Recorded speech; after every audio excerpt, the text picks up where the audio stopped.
안녕하세요. 바른투자 커뮤니티 멘토를 맡고 있는 이빨톡톡입니다. 오늘 이제 이야기해볼 내용은 4차 산업의 핵심 국가. 자, 우리가 지금 이제 경제가 성장을 하는데 이번에 성장할 내용이 뭘까를 생각을 해봐야 돼요. 자, 4차 산업이다 라는 데는 다 국각을 하고 이해를 하고 있을 거예요. 왜? 언론에서 너무 떠드니까. 자, 4차 산업이라는 거는 인간을 배척하는 산업이다 라고 생각하는 사람들도 있고, 그동안에 이제 보면은, 그러니까 쉽게 말하면, 노동력이 인간에서 기계로 넘어가는 구간이죠. 노동력. 이미 그게 진행이 되고 있었지만 이게 굉장히 가파르게 진행이 되는. 이거를 이제 노동력이라는 걸, 인간이, 기계에게 내주는. 그럼 이 노동력으로, 뭔가 살아가는 사람들은 굉장히, 힘든 시기가 될 수 있는 게 4차 산업 시대라고 생각을 해야 돼요. 이 변곡기에는 나중에 되면 뭐 로봇세라든가 뭐 여러 가지를 도입을 해서 좋아지겠지만 사람들은 이 혜택을 전부 다 노리겠지만 처음에 이 격변의 시기에 속해 있는 사람들은 어때요? 이때 산업활동을 해야 되는 사람들은 힘들 수 있겠죠. 그럴 수밖에 없는 그런 게 이제 진행이 되고 있다. 그러면 이 4차 산업에서 전 세계에 있는 각 국가들 놓고 그 중에 이제 득을 많이 볼 수 있는 국가를 우리가 찝어보려 그러면 자, 이 핵심 기술력을 갖고 있는 국가들을 봐야 되겠죠. 4차 산업의 핵심이 되는 국가는 어디가 있는지 이런 부분들을 보고 투자 판단을 해야 된단 말이에요. 제가 중국과 한국을 1번에 놓는 이유는 지금 이제 투자할 수 있는 나라들 중에 전 세계국 중에 이거를 1번으로 놓고 있는 이유는 요 부분 때문에 그래요. 4차 산업의 핵심 국가.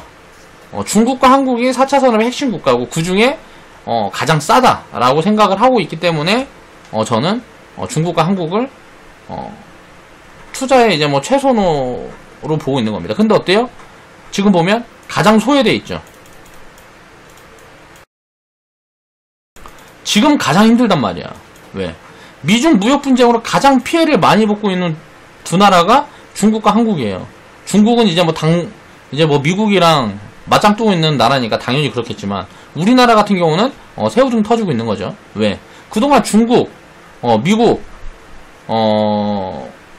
중국하고 미국한테 많은 이득을 내면서 우리는 먹고 살았기 때문에 당연히 그만큼 그랬기 때문에 성장도 가빨랐던 거고 그동안의 경제 성장이 가빨랐던 이유가 그런 이유들이 많죠. 중국과 미국을 어떻게 보면 미국 덕을 많이 본 거죠. 미국과 중국 덕을 많이 본 거죠. 그래서 중국과 미국이 싸우니까 중국과 미국의 가장 큰 덕을 봤던 한국이라는 나라가 지금은 가장 소외되고 있는 거고. 그럼 어떻게 될까요? 나중에는 다시 화해를 하든지 중국이나 미국이나 진짜 대장이 누구냐 싸우고 있는데 대장이 결정이 되면 어떻게 되겠어요? 이런 게 해소가 되면 가장 큰 이득을 볼 게 한국일 거 아니에요. 그렇게 항상 긍정적으로 생각을 해야 된다고 투자자들은. 자, 2019년도 6월 26일 수요일날 준비했던 자료를 가지고 한번 이야기를 이어보겠습니다. 제가 생각했을 때 4차 산업은 아시아 이머징 시장에서 거의 주도할 거라고 생각을 합니다. 그렇게 생각하는 이유를 보면 미국 같은 경우는 반도체하고 소프트웨어에서 굉장히 강합니다. 소프트웨어 쪽에서 인공지능 자율주행, 그리고 반도체는 이제 뭐 시스템 반도체를 이제 뭐 위주로 한 뭐 등등 있겠죠. 그런데 미국이 이렇게 강한데 미국은 어때요 지금? 내가 판단했을 때는 비싸다. 밸류로 봐도 비싸고. 자, 미국에 있는 기업들이 성장을 하는데 우리가 아마존 하나만 놓고 봅시다. 아마존이 이제 미국에서는 뭐 지금보다 더 크기가 쉽지 않겠죠. 어떻게 보면 새로운 뭐 신규 사업군을 계속 진출을 하면 그러겠지만 지금 이제 독점에 대한 뭔가 규제가 들어가려는 흐름들이 보입니다. 미국 자체 내에서도. 그리고 전 세계에서도 아마존을 벤치마킹하고 있죠. 결국은 승자가 아마존이 된다 그래도 이 벤치마킹하는 기업들이 많아지고 요 사업에 뛰어드는 기업들이 많아지면 어떻게 돼요? 경쟁을 해야 되잖아요. 경쟁. 이 경쟁이라는 게 본격적으로 진행이 되면 당연히 경쟁을 하는 동안에 이제 많이 도태되겠죠. 이렇게 벤치마킹에서 들어가는 기업들이. 아마존은 살아남겠지. 근데 이제 그렇게 살아남는 몇 개의 기업이 만들어지는 동안에는 성장률이 당연히 둔화될 수밖에 없겠죠. 저는 그렇게 생각을 합니다. 이게 미국에 있는 많은 기업들이 거의 요런 구간에 있다고 생각을 해요. 근데 싸면은 결국은 이길 거니까 사야지. 일단 싸다 그러면. 근데 지금 미국은 비싸다. 그렇기 때문에 미국 화폐 가치도 지금 고평가되어 있고, 제가 봤을 때는 기업 가치도 많이 고평가되어 있는 구간이라고 생각을 해요. 그래서 올라갈 때는 단기적으로는 전 세계에서 가장 빠르게 움직일 수 있겠지만, 이게 꺾이기 시작하는 시점에는 가장 크게 빠질 가능성이 높다라고 개인적으로 보고 있기 때문에 미국은 투자 매력이 없다라고 저는 개인적으로 생각을 하고 있어요. 20년을 놓고 본다 그러면 굳이 지금 살 필요가 없다는 거죠. 10년, 20년 후를 놓고 본다 그러면 이제 미국의 무언가 리스크 요인이 보이거나 다른 이제 전 세계 다른 나라들이 미국만큼 밸류에이션을 키울 때, 기업들 가치가 그만큼 미국처럼 고평가된다거나 뭐 그럴 때는 이제 미국이 탑픽이 될 수 있겠지만, 지금은 저렴한 시장이 너무 많기 때문에 미국은 매력이 없다라고 생각을 하는 거고요. 한국 같은 경우는 그럼 뭐가 강점이 있을까? 일단 반도체. 자, 5G 인프라. 우리나라는 굉장히 통신 강국이죠. 그렇기 때문에 이 인프라를 활용한 무언가 여러가지 서비스들을 만들어낼 수 있는 기회 요인이 굉장히 많다고 생각을 해요. 여기에서 어떤 부분의 사업이 진행될지는 아무도 모르죠. 그건 이제 말 그대로 창의력이니까. 아무도 모르는데, 여러가지 사업의 방향이 많이 나올 거란 말이에요. 그러니까 엄청난 기업들이 많이 만들어낼 수 있는 생태계가 만들어져 있다. 4차 산업에. 그리고 반도체 같은 경우는 항상 이야기를 하지만, 반도체 같은 경우는 4차 산업의 소재예요. 소재. 4차 산업의 소재라고 생각을 합니다. 자, 어떤 사람이 본격적인 궤도에 오르기 시작하면 가장 먼저 가장 많이 튀는 게 소재 산업군이에요. 그러면 4차 산업이 본격화되면 한국이 탑픽 중에 하나가 될 가능성이 굉장히 높다라고 봐야 된다는 거죠. 그럼 중국은 마찬가지입니다. 소프트웨어, 자, 인공지능, 자율주행, 이쪽에서 뭐 특허라든가 이런 부분들은 지금 뭐 이미 전세계 1등인 걸로 알고 있고, 제가 알고 있는 걸로는 신재생 에너지 같은 경우에도 굉장히 많이 힘을 쏟고 있죠. 이런 부분들이 정리가 되고 뭐하고 하면 어떻게 될까요? 그럼 미국은 이제 신재생 에너지 같은 경우는 미국과 경쟁을 하진 않아요. 유럽이랑 하는데, 어떻게 보면 중국의 내수 시장을 굉장히 활용을 해서 이쪽에서 주도적인 흐름을 만들어내고 있단 말이에요. 유럽보다 예를 들어 친환경 차 같은 경우만 봐도 전 세계 점유율이 60% 이상이 중국이 차지하니까, 그런 부분들이 굉장히 산업군을 주도하는 역할을 하고 있다는 거죠. 그리고 인공지능 자율주행 같은 경우에는 인력 같은 부분이 무슨 뭐 이제 2년 후부터인가 언젠가 뭐 내년부터인가 1년에 100만 명씩 나온대요. 100만 명. 이쪽에 관련된 뭔가 그걸 갖고 있으면 연봉이 기본 연봉이 1억 이런 거는 뭐 기본 한 10억 정도 뭐 하는 것 같아요. 연봉이 무슨 1억, 5억, 10억 막 이렇게 되는 것 같으니까. 그래도 전 세계에서 이쪽 인력은 부족해서 각 기업들마다 이제 뭐 인력을 확충하기 위해서 굉장히 노력을 하죠. 미국에 있는 GE 같은 경우는 자, 공유경제라든가 뭔가 친환경 뭐 미래 산업을 만들기 위해서 자, 인력 뭐 3천만 원 주든 연봉 3천 주는,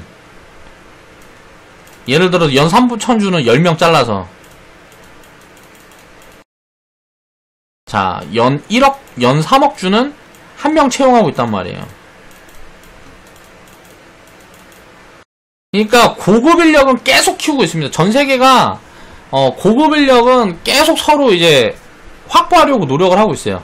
그런데 기존에 있는 무슨 뭐 생산성이 없는 인력은 계속 도태되는 흐름들이 보입니다. 그런 부분들은 앞으로 더 가속화될 수밖에 없을 거라는 거고, 이런 부분들이 굉장히 중국에는 큰 힘으로 작용할 가능성이 높아 보인다. 신산업 육성하는 데도 좋겠고요. 전 세계에서 인력이 이렇게 많이 나오면 전 세계 기업의 이 많은 인력들이 다 쪼개져서 나갈 거 아니에요. 그만큼 중국이라는 나라가 파워가 세질 수 있다는 걸 의미한다고 생각을 하고, 대만 같은 경우는 이제 반도체인데 시스템 반도체에 굉장히 강한 나라가죠. 그래서 한국이나 중국 같은 경우는 저는 이제 뭐 별 3개라고 생각을 하고요, 개인적으로. 대만 같은 경우는 별 하나. 자, 일본 같은 경우는 별 한 2개 정도 생각을 합니다. 자, 기초과학 설계 이쪽 부분에서 굉장히 강하고요, 반도체. 그리고 로봇을 보면 소프트뱅크가 거의 뭐 독점적인 구조로 가고 있습니다. 그러니까 뭐 로봇 산업에서 이제 혁신이다라고 이야기하는 기업들이 있으면 거의 뭐 지분을 다 갖고 있어요, 소프트뱅크에서. 그러니까 소프트뱅크를 빼놓고는 로봇 산업을 논하지 못할 정도가 지금 되어가고 있는 탑니다. 그래서 제가 이제 투자 매력적인 국가들 우리가 4차 산업만 놓고 본다 그러면 자, 요런 나라들이 지금 굉장히 매력적이지 않냐 라고 보는 거죠. 미국 같은 경우가 솔직히 성장에 대한 부분들은 가장 밝을 수 있어요. 그렇지만 지금 비싸기 때문에 성장을 많이 한다 그래도 주가가 그렇게까지 움직일지는 미지수고 못 움직일 거라는 거죠. 요런 데보다 상대적으로 떨어질 거라고 저는 보고 있는 거예요. 자, 그럼 4차 산업을 주도하는 국가들을 알아봤습니다. 그러면 이 국가들의 장점을 한번 좀 세부적으로 들어가 보자. 그러면 한국 같은 경우는 메모리 반도체가 이제 초강이 저는 이제 개인적으로는 예상을 하고 있어요. 왜냐면 이게 중국에서 이제 생산을 늘려야 되는데 이거를 늘려야 뭐 이제 앞으로 4차 산업 시대에는 엄청나게 들어갈 건데 이 수요가 엄청날 텐데 중국에서 생산을 늘릴 수 없는 흐름으로 가고 있잖아요, 지금. 그럼 이거는 업황이 장기화될 가능성이 높다는 거죠. 중국의 반도체 굴기 실패. 기술 격차가 뭐 3년에서 지금 보면은 뭐 10년을 예상하는 전문가들도 굉장히 많은 것 같아요. 10년 이상 뭐 이렇게 벌어질 거다라고 예상하는 기업들이 전문가들이 굉장히 많은 것 같아요. 여러 가지 뭐 리포트라든가 이런 거 저런 걸 살펴보면. 자, 그래서 한국 같은 경우는 요걸 주도로 굉장히 뭐라 그래야 되지? 이제 미중 무역 분쟁이 어느 정도 이제 완화되는 흐름들을 보여주고 뭐하고 하면 리턴이 정말 엄청나게 강하게 나올 가능성이 높다라고 저는 보고 있는 거고요. 미국 같은 경우는 자, 소프트웨어를 기본으로 한 OS에서 이제 강점을 가지고 있고 자율주행, 인공지능 뭐 이런 쪽에서 이제 뭐 초강국이죠. 알파고가 구글 건가? 아무튼가 그런 것들만 봐도 이미 뭐 이건 드러나 있는 거니까. 그렇지만 지금 비싸기 때문에 패스인 거고 비싸다고 나는 생각을 하기 때문에 그렇지 않은 사람들은 사람마다 의견이 다 다를 수 있겠죠. 저는 비싸다고 생각을 해요. 비싸지 않다라고 생각하는 사람들은 따라 사세요. 저한테 막 야 너 틀렸다 너 맞았다 하나의 개인적인 의견일 뿐입니다. 그렇게 얘기해봐야 뭐 서로 득되는 것도 없고 하니까 본인들이 제가 생각하는 스탠스와 본인이 직접 생각하는 것들을 맞춰보고 아니라고 생각하는 부분은 안 하면 되겠죠. 공감이 가는 부분들만 비슷한 포지션을 취하면 되는 거고요. 자, 중국 같은 경우는 지금 보면은 이제 뭐 미중 무역 분쟁 때문에 굉장히 뭔가 리스크가 많은 듯 보이지만 사실 보면 소프트웨어 같은 거를 미국에서 갖다 받아 쓰고 뭐하고 하던 것들을 자체 유통하는 부분들이 더 강해지고 뭐하고 하면 전 세계에서 가장 큰 내수 시장을 갖고 있는 게 중국인데 여기에 대한 잠재력에 대한 규제 개혁의 속도가 굉장히 빠르다는 거죠. 쉽게 말하면 아마존에서 드론을 띄워요, 드론. 그래갖고 택배를 시작을 해.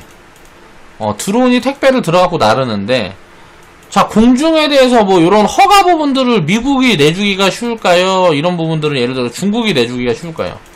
중국은 국가에서 밀어버리면 이거 무조건 되는데 미국은 국가에서 밀어버린다고 이게 될지 안 될지 알 수가 없는 거예요. 전 세계가 거의 뭐 모든 국가가 마찬가지죠.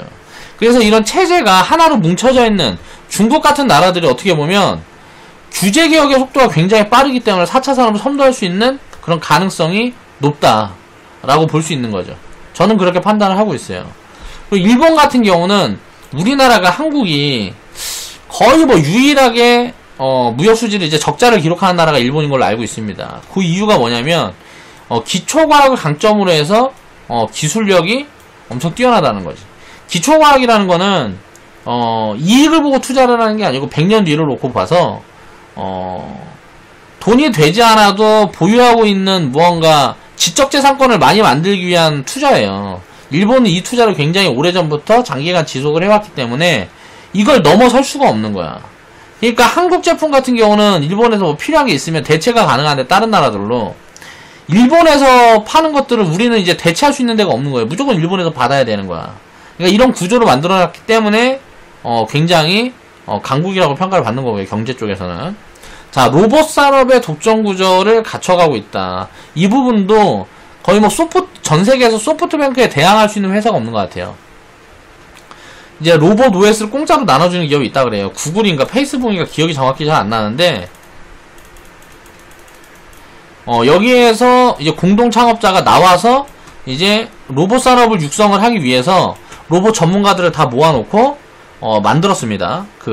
뭔가 로봇에 필요한, 그러니까 로봇을 우리가 컴퓨터를 하면 윈도우가 필요한 것처럼 그런 부분들을 이제 만들어서 무료 배포를 했어요. 그렇게 하면서 로봇 산업이 엄청나게 큰 폭으로 빠르게 성장을 해온 거죠. 이 부분들은 이제 앞으로 어떻게 진행이 될지 모르겠지만, 이런, 뭐라 그래야 되지? 아무튼 그렇다. 자, 그 다음에 이제 대만 같은 경우는 이제 시스템 반도체의 강자인데, 이거는 좀, 다른, 이제 뭐 삼성 같은 데 잡힐 수도 있는 그런 부분들도 보여주고, 또, 뭐, 여러가지 뭐 이제 대외 요건으로 인해서 다른 데들보다는 좀 투자 매력이 떨어진다고 생각을 합니다. 그래서 저는 이제 투자 토픽은 한국, 중국, 일본이라고 생각을 하고요. 그리고 전 세계적으로 에너지를 많이 다루는 국가인 이제 러시아라든가, 이제 브라질. 요런 데들도 정치적인 색깔만 조금 어떻게 바뀌고 뭐하고 하면, 굉장히 큰 폭의 성장이 가능할 수도 있겠다. 라고 생각을 합니다. 왜? 경제가 살아나면 원자재가 먼저 들썩이기 시작하니까. 그 원자재를 굉장히 많이 보유하고 있는 브라질 같은 나라는, 이 4차 산업의 혜택을 제대로 노릴 수도 있지 않을까라는 생각을 해본다는 거죠.